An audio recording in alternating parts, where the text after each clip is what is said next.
love that. when I learned about you and learned what you were doing, I was like, that's exactly what I want to create. I want to create a location free business. And currently, I don't have that. And so, Mhm. talk to us a little bit about why that was important for you to be able to create a location free business. Yeah, I mean, I think of when I think of the freedom that an online education business provides you, then it typically comes in three forms, and so it's usually a combo deal of some kind. Mhm.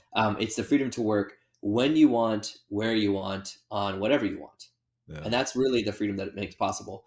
That was really important to me. I mean, I think I come from a very poor family. I mean, like, Mhm.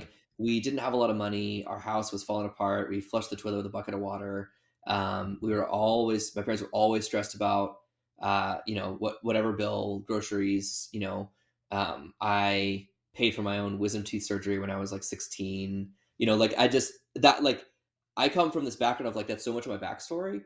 And so going into the business, I mean, I started looking pretty quickly at entrepreneurship as this path to break out of generational poverty. I mean, that's really I see entrepreneurship as a general category as the best way to break out of generational poverty. And that was good. And I stepped in that. I built a I built a software company, I built a co-working space company, I built a coaching company. Um, but I realized that selling my time, which most of the things I was doing were something related, there was still a Right. heavy time investment, or there were things outside of my control.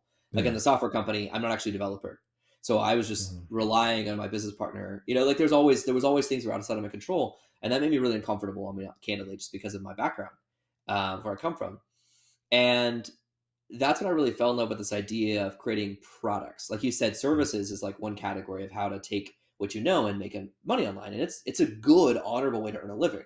Right. But there's limits to it built into it, and you're kind of trapped. Even when you have good clients, you're kind of trapped by that. Like, you have to show up and do the work all the time. Mhm. And I'm not afraid of hard work, but I just felt like it wasn't the best way to provide for my family